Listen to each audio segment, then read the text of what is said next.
What's up, everybody? It's Chris Kunz with the Rich Cazneaux Real Estate Group. On today's episode of Real Estate Simplified, I am joined by the boss man himself, Rich Cazneaux.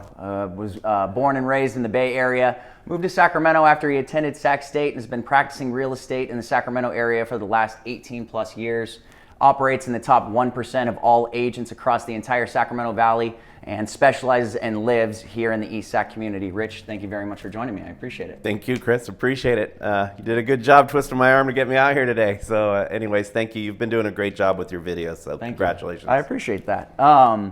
So let's just get right into it. You've sold over 1,000 homes across the course of your 18-year career. Is there any one transaction that kind of stands out to you, maybe in terms of price or the hurdles that you kind of had to jump through to get there, anything like that?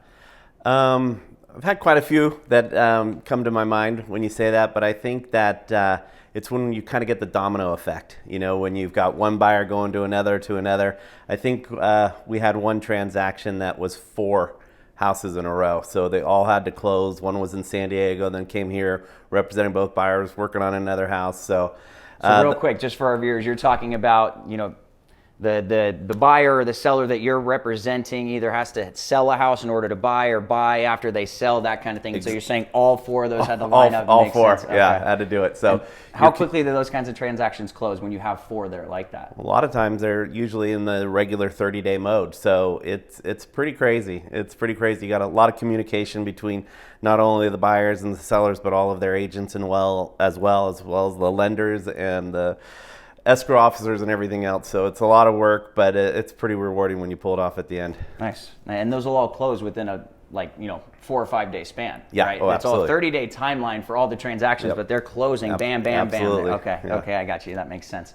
What do you think is the biggest difference between the agent that you were when you started 18 years ago versus the agent that you are today?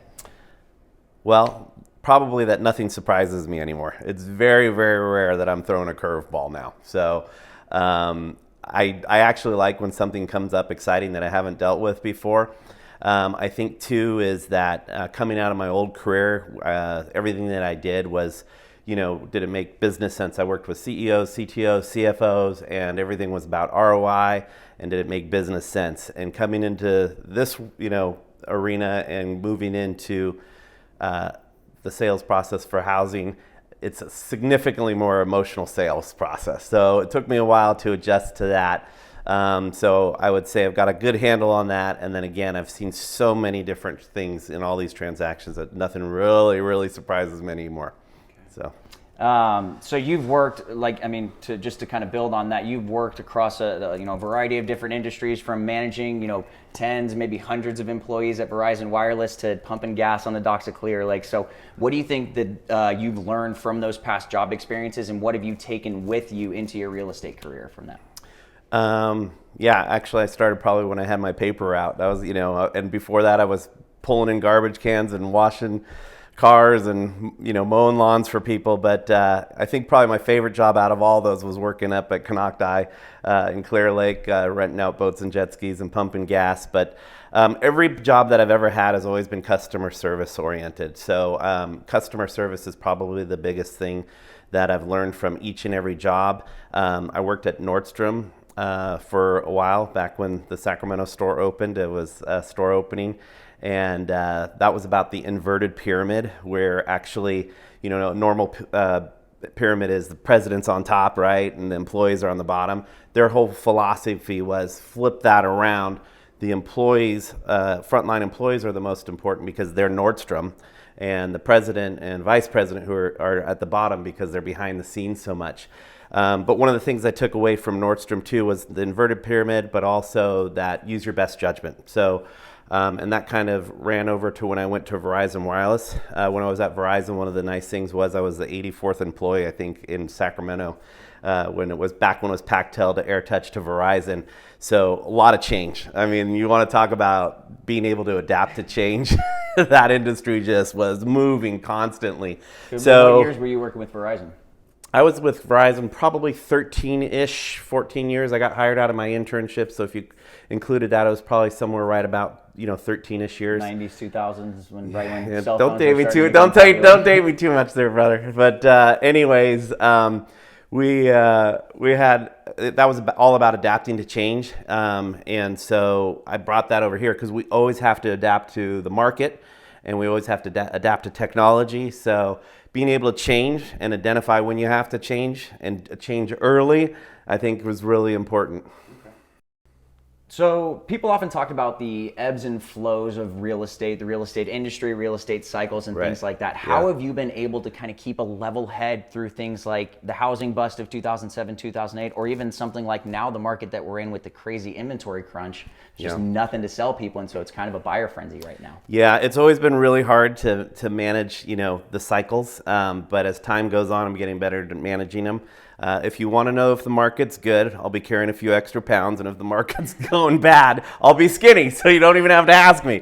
But anyways, 2007, 2008 was probably the hardest part, was trying to get through that. That's probably the hardest thing that I've ever faced in all of my jobs that I've ever had.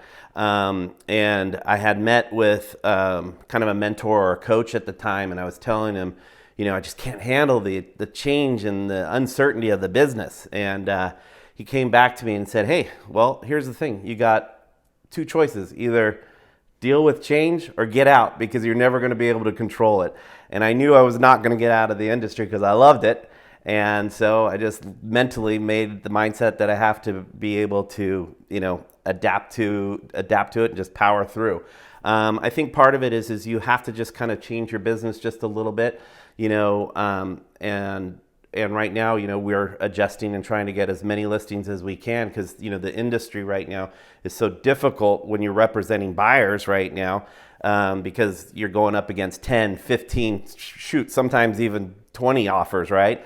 But if you can be that primary listing agent, it's real helpful. But, if you are a buyer, get my man Chris here, because he's a great buyer's agent. He has a huge success at getting. I appreciate He gets quite a few people offers accepted. He's been awesome, actually. I'm so happy he's been part of the team for almost 5 years now, right? Yeah. So, anyways, that's crazy. But anyways, to watch you grow and do what you do is awesome. You've been great. I appreciate it. So we kind of touched on where you came from, how you got here. I kind of want to transition into kind of what you see in the future. So I'm sure you saw Zillow just purchase Showing Time. Showing Time's a platform where you can schedule showings online without having to contact anyone. Wanted to see what your gut reaction was on that, and then kind of where do you see real estate progressing over the course of the next 15, 20 years? Yeah, that's a good question. The Zillow, when that came out, it really didn't rattle me this time, because I got rattled when Help You Sell was out probably 16 years ago. And then, somebody else came, and then something else came. And so everybody's always trying to get into our business, right? If you look at real estate as a whole, as an industry, it's a multi-billion-dollar industry, right? And one thing that I notice is that, everybody's always been trying to get into it. Now, the younger generation's trying to get in, right? And they're trying to figure out how to get parts of that, into this industry and get traction. I think one of the mistakes that they're making right now is they want to do it all from behind the keyboard, right? And Zillow wants to do that, Open Door wants to do that. Nobody wants to meet with the customers and the clients, and they don't want to put the energy that it takes to get a house prepped and ready. They don't want to negotiate the way that we negotiate. So I really feel that I'm not as threatened by them as I used to feel, because the things that we do, the value adds that we have, are going to help people net money, the best number that they can. And I think, yes, they're going to get a portion of the market, of course, but I think that when people really stop and see how much value we have and how we help get them a better net number at the end of the day, I'm not quite as worried as I used to be. Okay. Over the course of your career, is there one thing in relation to real estate that you are most proud of? That's a good question. I think that we've done right by everybody. I would probably say 98.5% of the people that we've worked with would probably work with us again. The other 1.5 I don't want to work with either. But overall, we've always really tried to make sure that people buy right so they can sell right. We're always working after everybody's, their best net number, either on the way in or the way out. And I just think we've been really good to people, and it's it's about you, which is our new campaign, which is a whole different story of how that came about. But anyways, it's really been that we've been taking care of our clients over these years. I think one of the first things that you said to me when I joined the Rich Cazneaux Real Estate Group was find ways to add value. Right. At every single turn, every opportunity that you can get to add value to your client's experience or lifestyle, take advantage of that, because that's what gets people calling back, referring us business, coming back for repeat business, that kind of stuff. Absolutely. Right? Yeah. So you're a big fan of ABC show The Bachelor. You're gonna sell me out here, huh? Sorry, putting you on blast a little bit there, but I do want people to know what is it about that show that you think is kind of so engaging or titillating, and who do you think is going to win at the end of the season? Okay, well, I don't know what it is that draws me back in, but I've literally almost seen every season and every episode since that show's been on. So I don't know exactly what it is, but I love it. It's just a fun show to see, and it's reality based, I guess, to some degree. But anyways, in regards to who's going to win this year, I love Michelle. She's probably my favorite. But I think Rachel's going to pull it off at the end. I see the connection, but we'll see what happens. Okay. We're going to go through a little bit of rapid fire here. I'm just going to ask you some questions. Give me your gut reaction of what stands out, which one you would pick above the other. Okay. McDonald's or Chick-fil-A? Oh, Chick-fil-A. Okay. Pepsi or iced tea? Oh, Pepsi. Okay. Pepsi's my favorite, but I drink way, way more iced tea now because... Good for you. Yeah, so... Slim and trim, that's right. Yeah, right. Clear Lake or Lake Tahoe? Oh, Clear Lake all day long. Love it. Been there my whole life. Okay. Rich, I very much appreciate you being with us today. On the way out, I wanted to get your take on the 2021 real estate market, kind of where you see things progressing throughout the course of the year. Well, inventory is the big thing in 2021. I think that we're going to have a good 2021 because I think if we look at this thing hyper locally right now, we're still getting that influx from the Bay Area. We're supposed to be picking up about 20% of them.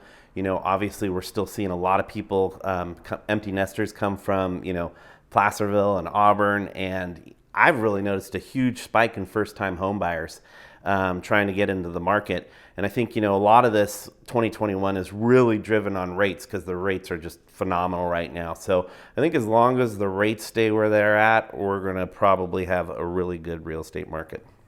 I'll keep my fingers crossed. Thank you again, Rich, for joining us. And thank you guys for being here. Seriously, Chris, thank you. You've done a fantastic job for us over the last 6 years. Appreciate it very much. Appreciate you guys being here. Give me a call, shoot me a text, send me a DM, whatever's easiest for any real estate needs. Otherwise, I appreciate you guys tuning in to this week's episode. Hopefully, we'll get a chance to see everybody soon. Thank you, East Sacramento. Appreciate it.